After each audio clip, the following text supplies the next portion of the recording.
Desert Sanctuary with Carl and Laura Forehand. Often when we have doubts about religion, or we want to be contemplative, or simply ask questions, it can feel like we are wandering out into the desert. We would like to welcome you to our sanctuary, the Desert Sanctuary. We've tried to pick guests that resonate with our fellow friends and seekers here in the desert. Our hope is that you will find life for your body, soul, and spirit. And now, here is our show.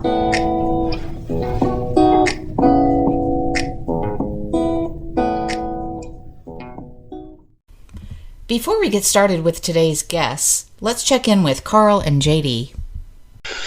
Welcome back, JD. Welcome back. Welcome to Carl and Jordan, or whatever we're calling this. We got to come up with a more creative name. I know, right? maybe the viewers can help us. Yeah, leave your comments down below. But yeah, the culture wars continue. So I've been seeing, obviously Ronald Meatball the Sanctimonious. I would never call him that.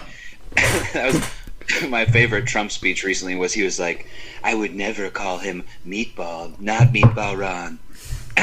But yeah, this old DeSantis is at it again with his anti-woke antics down in Florida.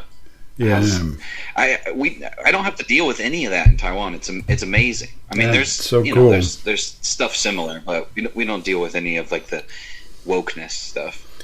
Yeah, so he says this is where Florida is where woke comes to die. So you can translate that literally, because woke is from, some people say, from African American history, where if you go into a place you don't know who's there, stay woke, stay awake, right? Yeah, like if you're on the freedom rides or something like that. Well, I mean, that's definitely true, because it seems like I saw that they're taking all the a lot of the context out of a lot of the history. So they're gonna basically, one of the things that I saw was that you're not really allowed to mention, or at least the story that they had approved was that Rosa Parks just didn't give her a seat up on the bus. So, but they're not gonna say it's because of racism. So it just sounds like she's like a Karen or something now. Yeah. It's just like Rosa Parks was just an angry lady that just refused to give up her seat on a bus. So she just sounds like some psychotic person in like New York now or something. Right. So I think it's just like it's preposterous, obviously. So but, literally, as a history educator, it's even more frustrating. It's troubling. Yeah, and what are they saying? They're saying Florida is where we come to go to sleep. We don't want you awake. We don't want you thinking. This is where... Yeah, don't think or pay attention. This is where you come to get dumber and go to sleep and stop. Well, to be fair, it is the place where a lot of retirees go to live out the final years of their lives. So maybe they're just trying to bolster that, I guess. I don't know. Yeah. But it is kind of, to use an overused phrase, a little mask off for the Republicans to be like, well, let's just be dumb as hell. If we could all just be a lot dumber, that would be great. Yeah.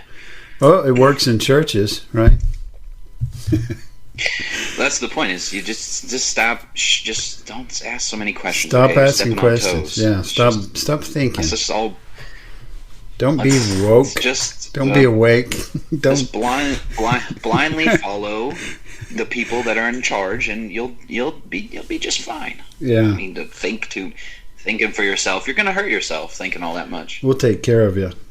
And one of the troubles is this guy. What's his name? So DeSantis is Ron DeSantis in Florida. Yeah. But what's the other guy's name that lies all the time? Soros? There's a million. You got to. Soros is one of the guys who donates to the Democratic Party. Okay. They always go after him because he's Jewish, and a lot of Republicans happen to be quite anti-Semitic. Yes, I'm talking about the guy I don't personally like him, but more because he's rich, and I don't think people should be giving gifts to politicians. But maybe you're talking about the guy who claimed to be Jewish, but he's actually not. Not Jewish, Jewish. He said he was Jewish. So I've had some matzo ball soup before. Like, yeah, I'm Jewish. I'm kind of Jew-ish. In retrospect, I didn't mean that I was actually Jewish until I got elected for saying I was Jewish. Because what is his name? I don't know. Somebody will know. Now I can't think of it off the top of my head. But that guy. I don't think he's told the truth in like 20 or 30 years. It's just everything that is coming out about him is like that he's a liar. Well, it worked for Trump, right? I mean, that's the thing that I think a lot of people are figuring out now is if you just deny, then what are they going to do? Because it used to be that people would resign, like Nixon would resign out of shame, feel bad about it. Yeah. If you have no shame, then you just keep going. And I think that a lot of people haven't figured out that you have to actually hold people accountable. It's just, well, they'll eventually feel bad enough where they'll just stop. And it's like, no, they won't. Like, he's been doing it his whole life. Like, he'll just like all of them will just keep lying until you put them in jail. Yeah, his Republican thing in New York, has called for his resignation and shamed him and everything. I don't know. I guess. It seems like people would think more long term. What am I going to remember by? Because now we have all information. We have information all the time. We have transcripts of everything. Everything's recorded, and so on. And that's going to be permanent history. Yeah. Well, I lied my way into Congress. I really didn't do anything while I was there except run from cameras and deny what I said before. Even if that brought you some wealth. As long as they can make some money, I think they don't care, though. That's the problem. But even if you had wealth, what do you say? Well, I'm proud of my accomplishment, which was I didn't accomplish anything. I just lied a lot. Anyway. I got elected. I mean, I don't know. There you go. And now back to the Desert Sanctuary podcast with Carl and Laura Forehand. Hi, welcome to the Desert Sanctuary podcast. We are grateful that you are with us today. I'm Laura Forehand. I'm here with Carl Forehand, and we're just enjoying the day. Before we get started with our podcast, though, I'm going to send it over to you, and you can fill us in with all the good stuff, and then we'll get to the really great stuff, which is our podcast guest. Yeah, a couple of things. One of the things I hope that you're excited about is that we are now including a segment at the beginning of our podcast, provided I get more recorded, with my son in Taiwan. So he and I have been sitting down today and talking politics and pretty much just making fun of everything we can. And we did 5 a couple of weeks ago. We're going to do 5 more tomorrow. So at the beginning of each podcast, you're going to start hearing that. Laura has an introduction to it, and then just JD and I talking. Yeah. I hope people will enjoy that and not just turn off the podcast because they're like, what's this weird stuff? But anyway, we're enjoying it. I can't wait to talk to him every time. So I thought I'd just bring you in on that. Yeah. And he has a podcast.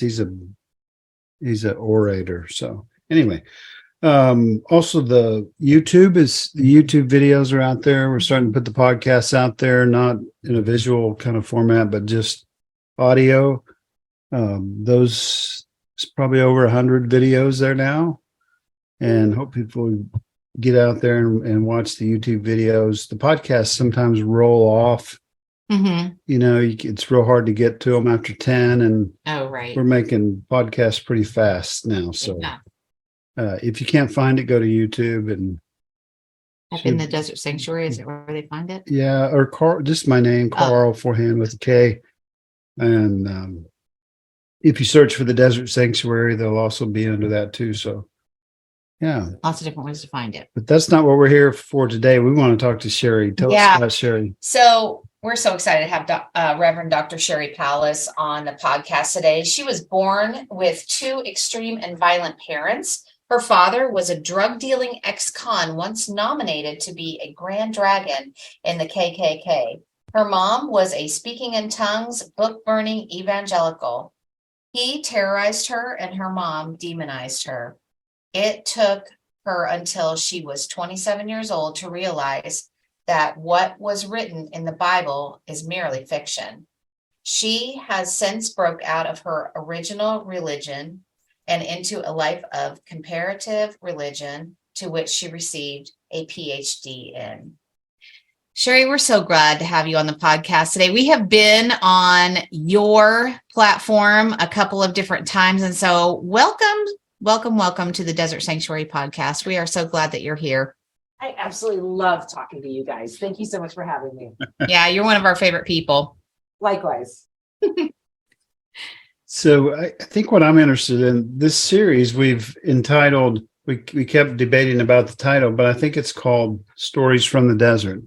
And our desert is our metaphor for going beyond religion. And we kind of feel like we're sitting on the edge of religion. And not every day are we going, your mama and your mama, it's not all that kind of conversation. We're not sitting there just to make fun of religion or anything like that. But we're seeing people, that come by, that are coming out, that tell us their stories. We see people that are out here in the desert, which we call it, that seem to be thriving. Some of them are thriving. There's a group called Thriving Forward. We see people that are succeeding, and that doesn't mean it's easy. But can you kind of fill in the next part of your story that involves getting past that deconstruction, or maybe you're still in it, but kind of fill in the rest of the story? Well, I think that I was so heavily indoctrinated that I will be deconstructing until the day I die. I constantly find layers that are attached to the church and the doctrine that I didn't even know existed.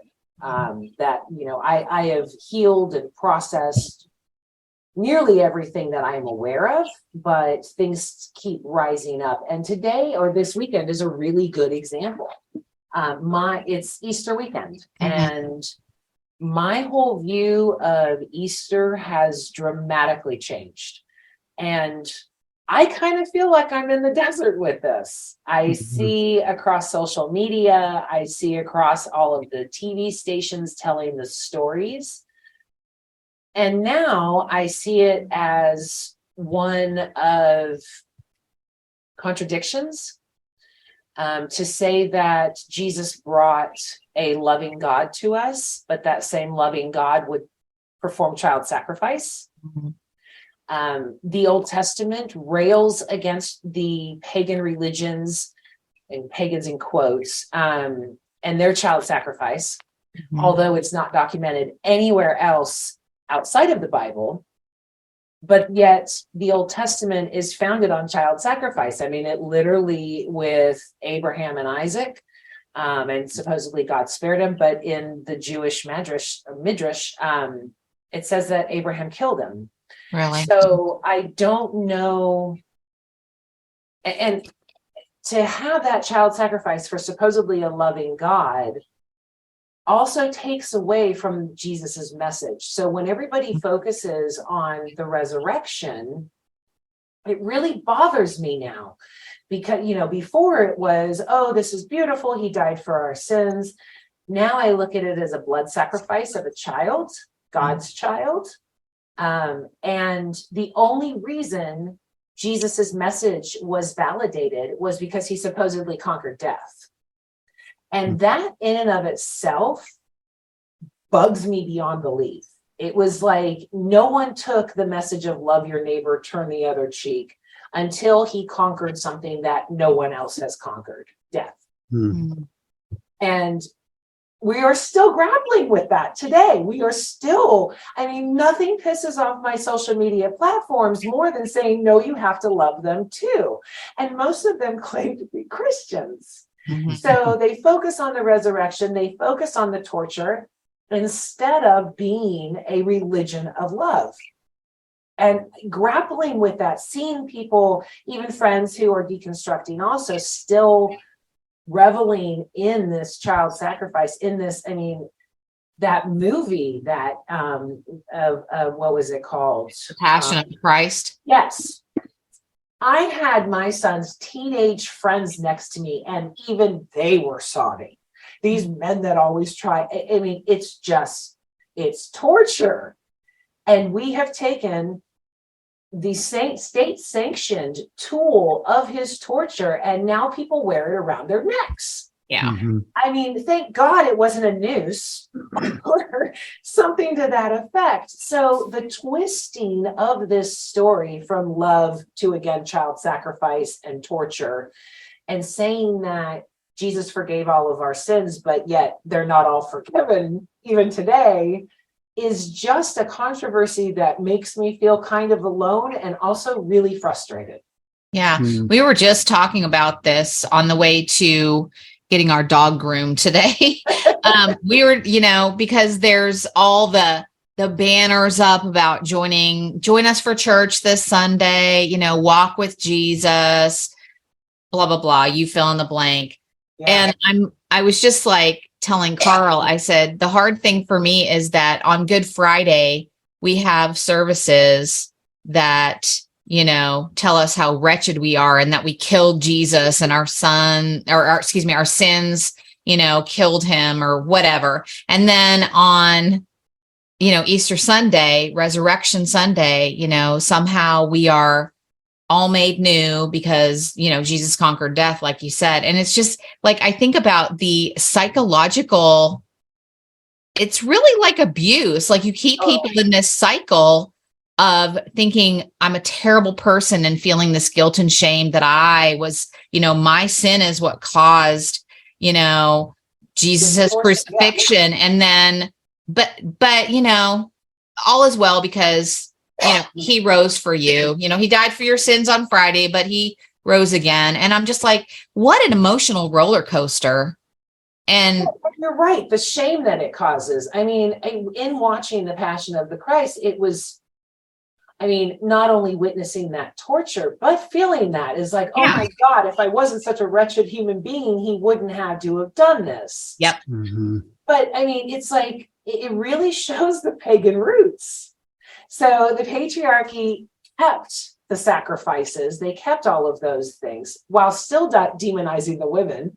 The women were out there being the first one that supposedly saw Jesus resurrected. The women were the ones that were going to tell the story. So everything has flipped back to pagan patriarchal use instead of love. I love the meme or whatever's out there that says Jesus would come back and do a full on face palm to see what we are doing. The cross, it wasn't even a cross, it was an X, which would make necklaces even funnier. We had just totally distorted this story to further shame and not have to push love. Yeah. What I want to know is how is your life better since deconstructing? You said something to the effect of you've faced, all of your stuff. Like, and we always tell people this is going to bring, you're going to start deconstructing. It's going to bring up some stuff, and you're going to you're going to deal with the trauma and the thing, and all that has to be done. It's hard work. But what do you see on this side? And we call it being out in the desert. What's working better now for you? What are you excited about? What are you looking forward to? Those kind of things. For me, it was a full energy flip. I was known as the person, they used to, multiple people across different time periods of my life said if it wasn't for bad luck, I would have no luck at all. I had the craziest stories, the craziest shit happened to me constantly. And everybody knew it. And now I can look back on my life and say that was because I was constantly fearful of being punished by God. I was living a life looking over my shoulder. I knew that my life, a single mother who loved to party, who loved the boys, surely was dooming me to hell. And so I was constantly projecting this energy. As soon as I realized that I am loved regardless of who I am and regardless of what I do, because that's what unconditional love is, shit doesn't happen to me anymore. It is a full energy flip. I am less weighted down. I am less fearful. In fact, yesterday, a bunch of stuff was happening in my life, and things that 10, 15 years ago would have sent me over the edge. I just threw my hands up and said, it'll all work out. I'm not going to worry myself about this anymore. I'm not going to worry that this is a judgment on me, which is one of the things that I did. Everything that went wrong, it was a judgment. It wasn't anything else but God's wrath. And now that I don't have that storm over my head, I am so much more at peace. I am so happier, and I am able to actually love my neighbor.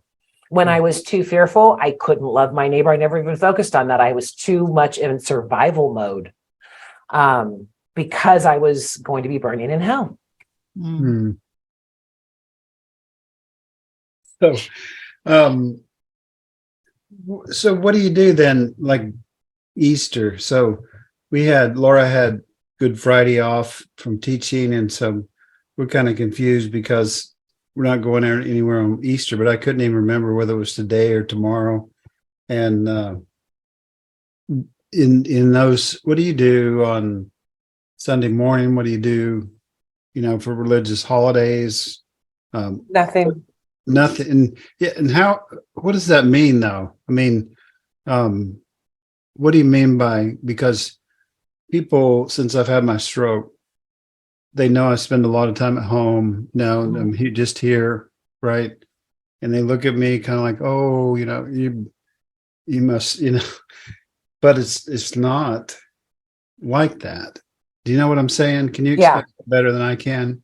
Well, it's a choice of solitude rather than a condemnation of such, right? Mm-hmm.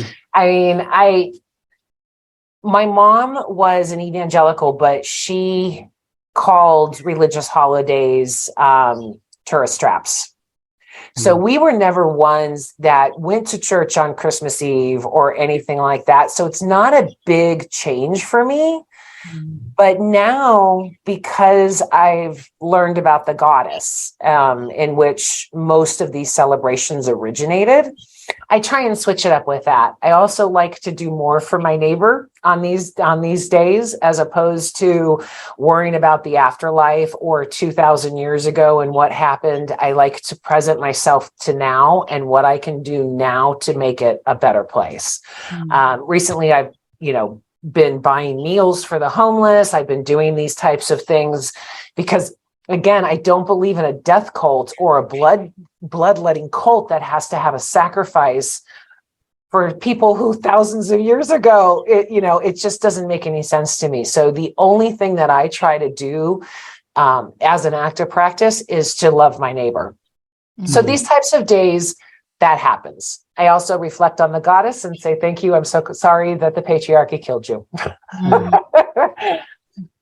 So you mentioned healing. How did you heal from past trauma? It's just straight therapy? Therapy or? Therapy and just growth. I think it was once I was able to identify the issue, I was able to rectify it. So, once it's uncovered, I mean, they say that in AA, right? The first step is the acknowledgement. So once I could see that it was destructive or it was wrong, and I mean, I wrote a book, and that's what my book is about, is trying to uncover all of the lies and distortions and where this came from that pushed so much shame. So once you uncover the source and realize that it's just fabricated BS, it's a lot easier to not take the blame and release that, to go, okay, I was given bad information. I act on that information. Like Maya Angelou said, when we know better, we do better. We were just talking today about someone was mentioning, Jesus and not giving up Jesus or whatever. And it just occurred to me that, they said, well, you should call it the eternal Christ or whatever. And my response to that is kind of, well, whatever. But if there's someone, if there's people in history like Christ, I would definitely want to access anything good that they taught. If I can access Exactly. Spirit of Christ or whatever, I'm going to do that.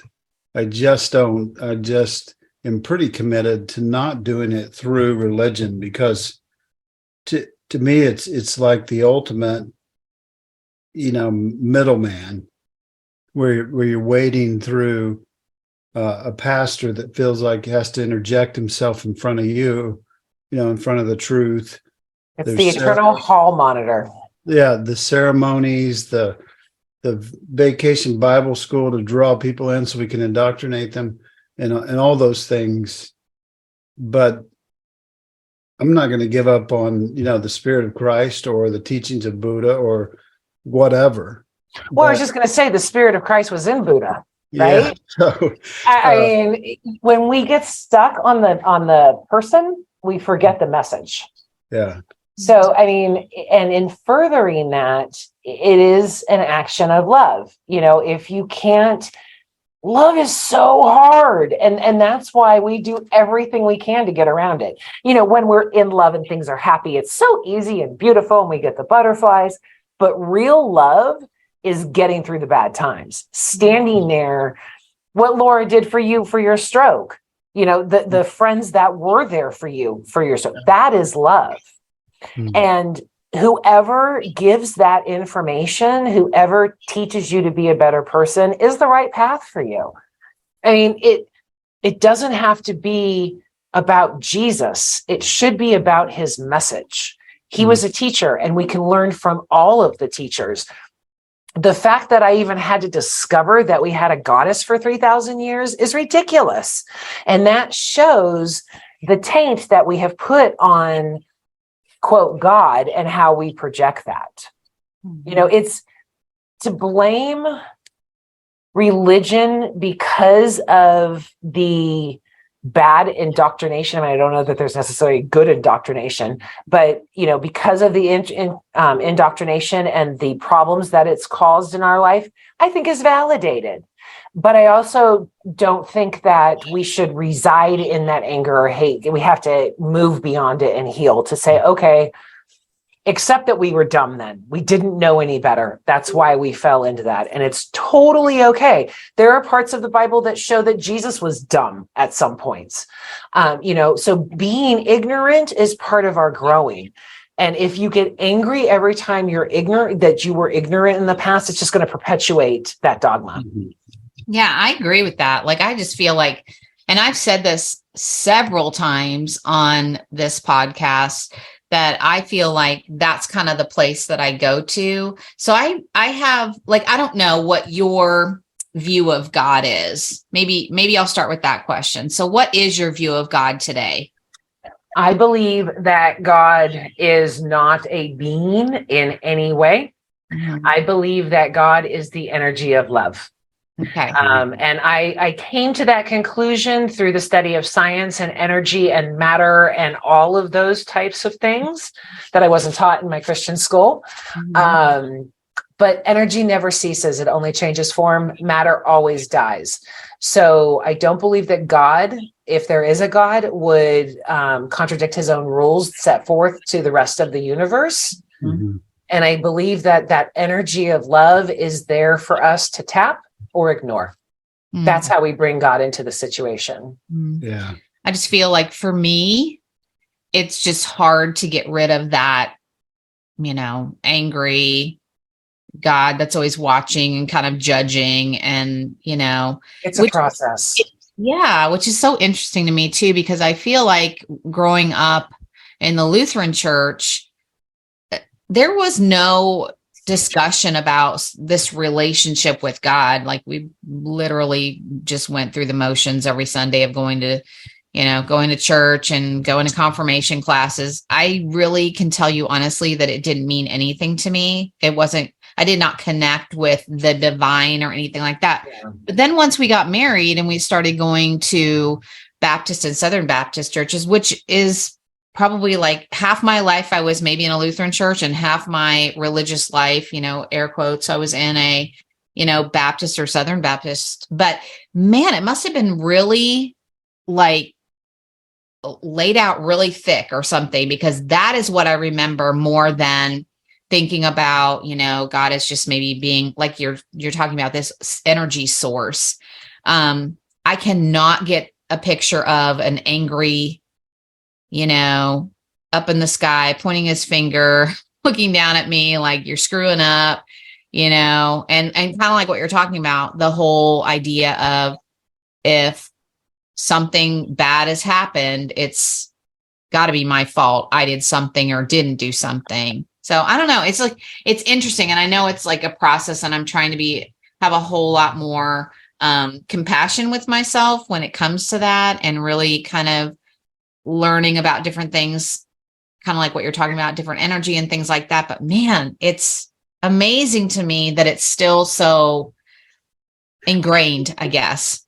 For me, that part, while it took a really long time, wasn't a hard flip, because I realized that me as a completely flawed parent would never do the things that God supposedly did. Yeah. Right. So once I realized that, no way being mother of the year, no way, again, single parent trying to do it on my own, completely screwing up everywhere I went.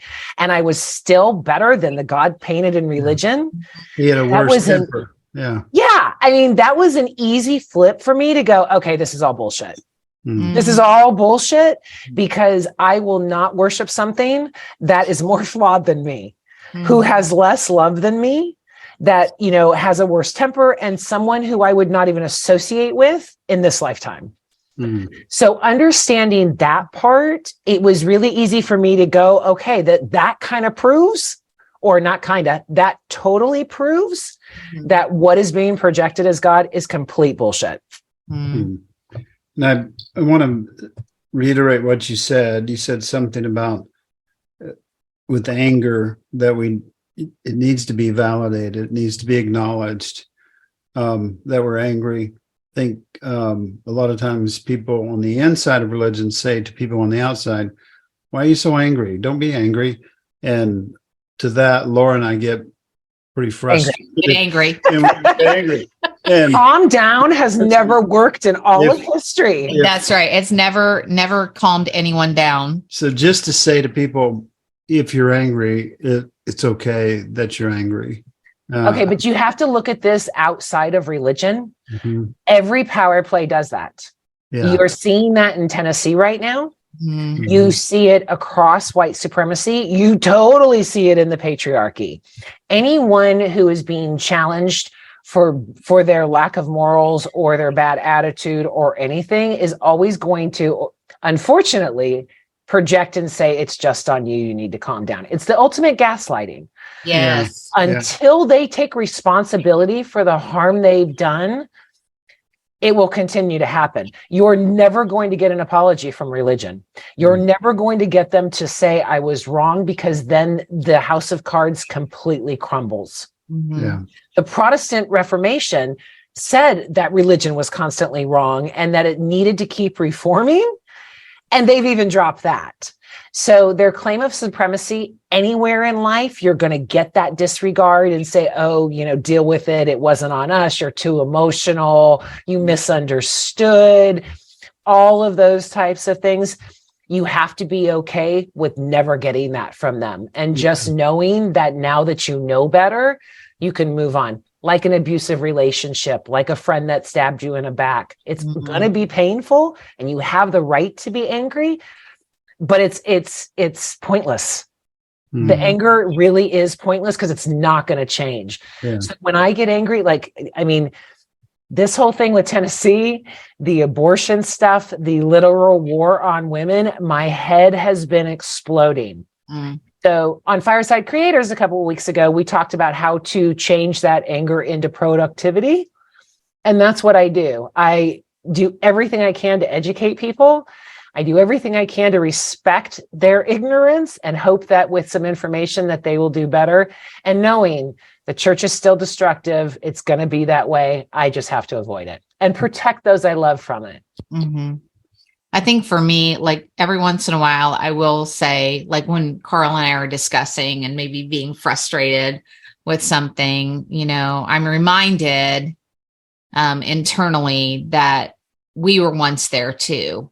Yeah. So it helps in that respect to have some type of compassion, but definitely not like some sort of compassion where I'm agreeing with them and I'm okaying what they're doing. But I mean, just, thinking back of our 20 years of ministry, there was some things we believed and probably preached that, if we could go back, it's kind of like parenting too. Like now that we know better, we want to do better. But you do have a little bit of sadness for what was, but you can also see why people are maybe stuck where they are. The fear. Mm-hmm. I mean, I just recently had to block someone on my page because he kept pushing hell and judgment and all of that. And while I could take him on, I have 35,000 people following me, and I really felt the need to protect them. Mm-hmm. And I kept trying to educate him and say, this is where this came from. This is what, and he was resolute in his fear and hate and judgment. And so finally I said, you know what, I have to protect my friends and my base. I need to let you go. And I blocked him. Mm-hmm. To not allow that destructive behavior in is key, because once we let it in, then we start fighting those old demons. Mm-hmm. When I was about 7 or 8 years old, the sky turned blood red, and I freaked out. I completely freaked out. I thought it was Armageddon. Mm-hmm. And I gathered all of my friends together on the block, informed them all that the world was ending. Jesus was coming back. And if they didn't get saved right then, they were going to be burning in hell. Mm-hmm. And it was going to look like the skies. I remember this vividly. The kids on my block started crying. They were shaking. They were terrified. And I was resolute and praying. I wonder now how much trauma that caused. How much, did I traumatize those kids? Because they all, after the prayer, they all ran to their homes screaming and crying. Mm-hmm. We were all young kids. Right. So that hate and fear is that contagious. Mm-hmm. Even through a child who is indoctrinated in that is able to spread that wherever we go. Mm-hmm. And if we don't stop and start protecting and taking those rocks and saying, no, this is crap, I won't let you do this anymore. It's the only way that I can fight it.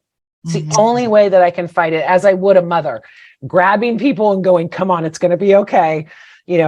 Be protective, as opposed to damning like religion does. Right. Right. Mm-hmm. So I wanted to backtrack to something you said a little while ago. The question is, can you deconstruct too far? A lot of people that are, if I said their names, you'd recognize them. They're semi-famous, and a lot of them have deconstructed. They put off their nationalism. They're more inclusive. They're for women speaking, right? Sort of. Yeah. They're affirming sort of.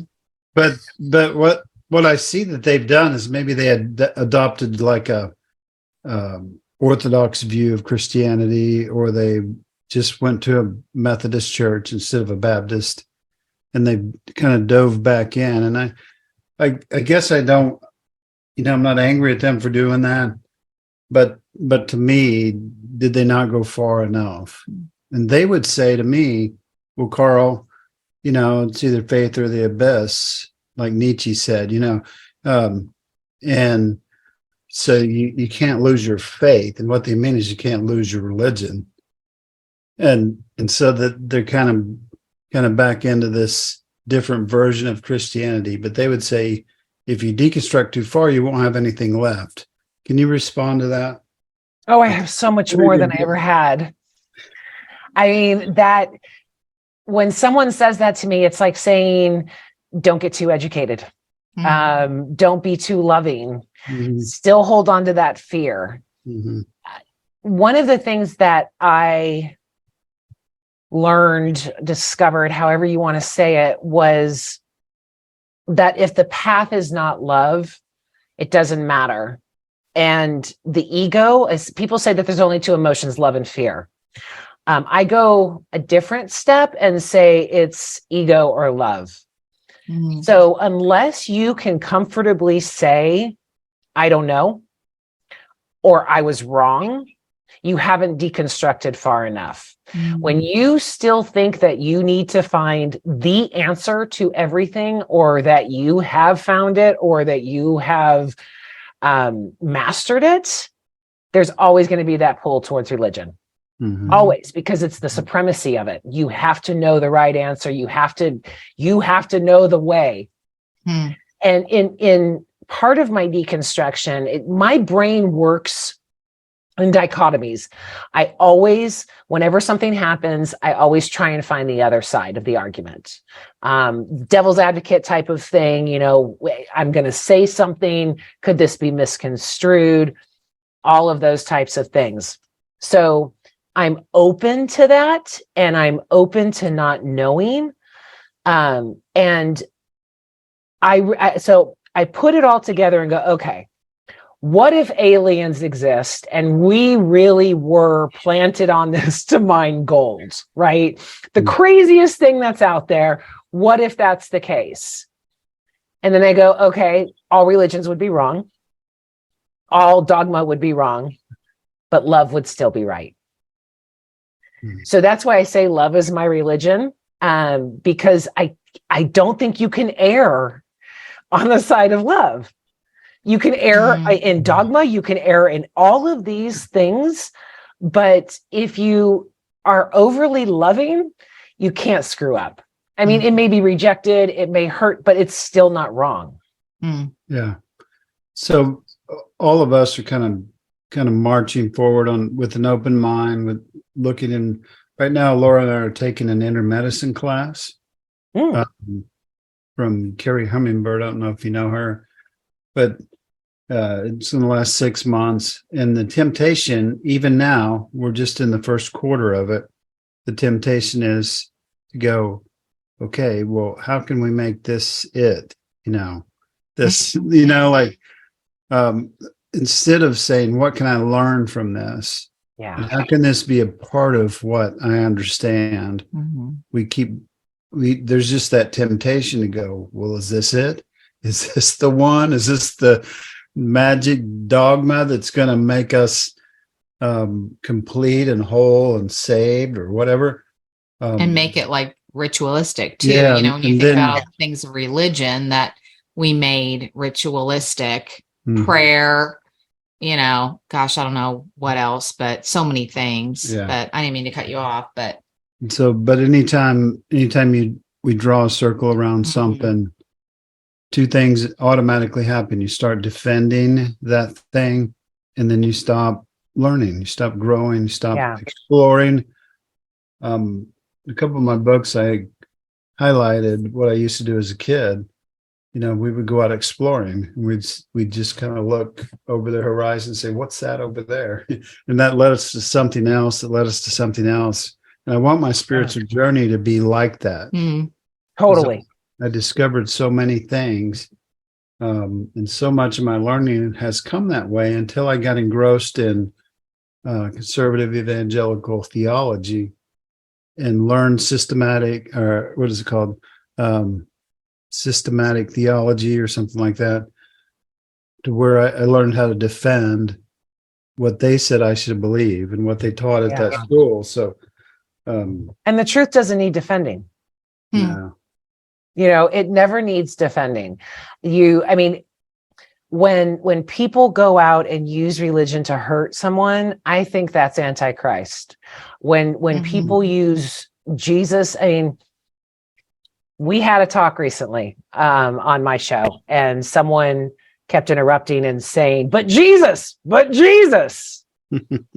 And that riled me up because, again, it was my way, you have to learn.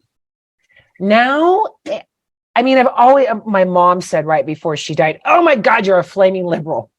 Because I said to her, if it's not hurting anybody, why do you care? Live and let live. Just let them be. Again, diehard evangelical. And to which you responded, you flaming liberal. But I'm okay if someone believes whatever they want to believe. I mean, this is probably kind of off subject, but I have my PhD in comparative religion. In the grand scheme of things, it's like having a PhD in Bigfoot. People talk about it. People claim they've seen it. There's supposedly pictures, but no one really has. And to say that I'm going to kill my neighbor or isolate my neighbor because he doesn't believe in Bigfoot is as crazy as this is with religion. It's all beliefs. And if we don't realize that we don't know, none of us know. It's all beliefs, then we will never respect our neighbor. Then we will always try to bash them and claim our word is the best. Before we started this show, you said, I want to listen to you. And that's why I do my show. And if we had more of that, as opposed to preaching that there is only one way, love would be easier. Talk a little bit more about your show. It's called Fireside Creators. Tell us a little bit more about that. You guys are some of my favorite guests. We cause problems every once in a while. But that's the whole nature of it, right? Fireside Creators is a weekly live stream where we tackle tough topics and trying to change the world one conversation at a time. It's good. Yeah, and you have some really good, deep, meaningful conversations on there. I try. It's a point of education, to say, again, you've been told this stuff. This is the actual truth. People telling their own stories and saying, this is how it really is. There's so much fear in our world. I can't believe I'm trying to put together a show on drag shows, and I can't believe that I have to do a show to dispel that there are stripping and sexual acts and all of these crazy things that are nothing in drag shows. Exactly. So just like religion, I'm using it to push the truth and to say, here, make your own mind up, but here's the information. And that's why you guys are always such great guests. Well, I'm going to tune in for that one because I absolutely love drag culture. I think it's a RuPaul fan. Yeah, I love it. I did a little series on Facebook about, the horrors of drag shows. And one of them was that the drag queens, because I'm so tall, usually want to try on or steal my boots. These are the horrors of the drag shows. My God, they like my boots, or one that my ex-boyfriend got really turned on and had to leave. So, it was Cher was just getting to him. Yeah. So similar to you, it's about educating the public and doing it through conversation and stories. Yeah. It's the light of my life. I think the thing that I love so much about watching RuPaul's Drag Race is just hearing their personal stories. I think we make up our own stories about other people, but when you hear some of their, trauma and just, man, we're all part of the human race, and we all are connected that way. And I think it's sad and it's a disservice or whatever when we other or we group people and act as if they don't have the exact same things that we have, And that's the heart of religion. Right. It's tragic. It was supposed to bring people together and all of these things, but it's tribal, it's misogynistic, it's backwards.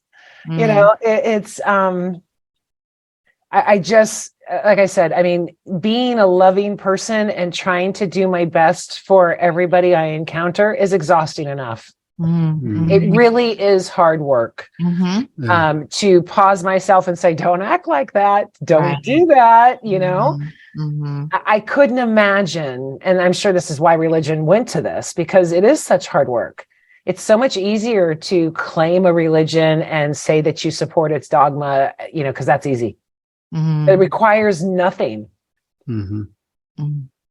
So Yeah. true. Yeah. Can you talk a little bit? You mentioned that you have a book that you're working on that's coming out Soon, finally. Yay. About the realization you came to in writing that book that concerns me.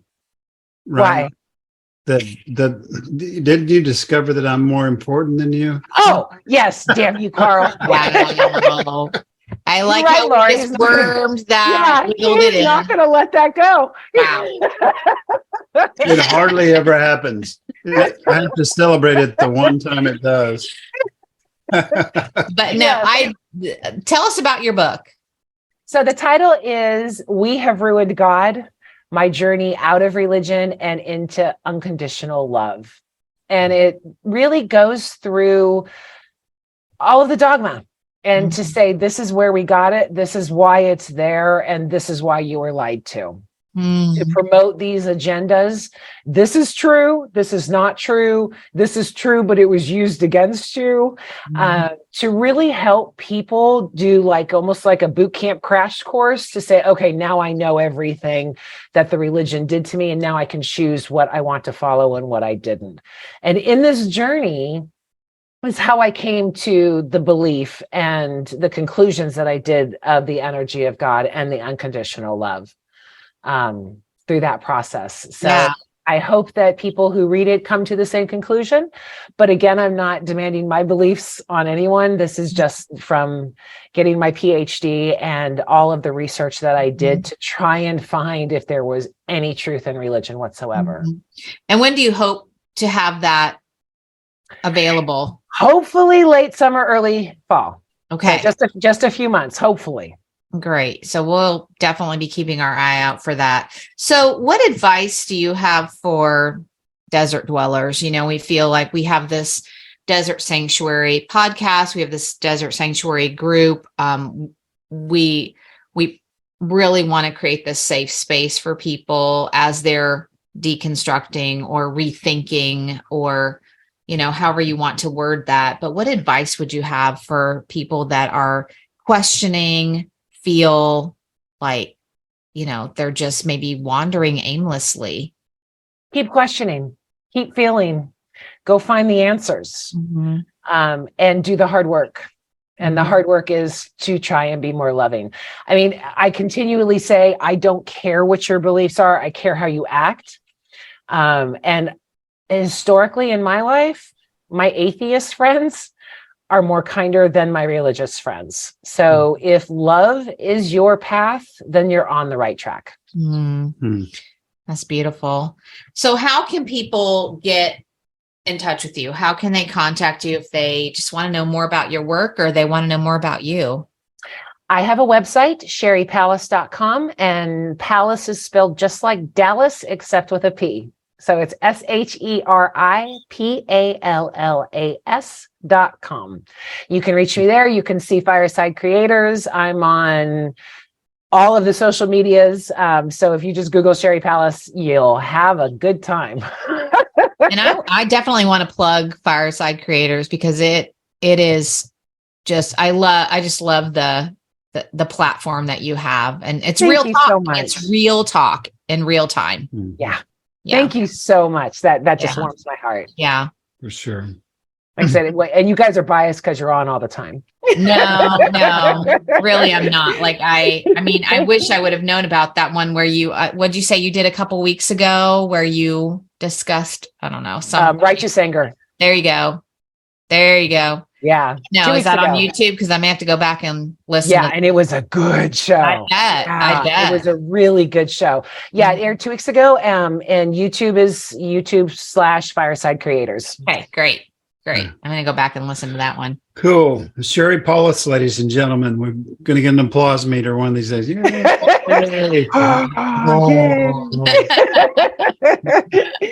But we appreciate you coming on. We're looking forward to having you on the Leaning Forward yes conference, hopefully pretty soon.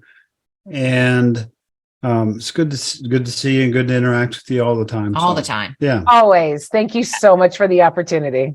Absolutely. For those of you that are listening out there, we're glad that you tuned in. Please go visit the YouTube channel. Keep looking at our book. We're getting ready to publish a novel. It's not as big as Sheri's book, but it's superseded mine with the editor. So yeah. That's why Carl is more important than Oh me. boy. I wouldn't even joke about it, except it doesn't happen very often. So It's all good. Thanks for tuning in. As always, be where you are, be who you are, and be at peace. Thank you for joining us today on the Desert Sanctuary. Remember, all that wander in the desert are not lost.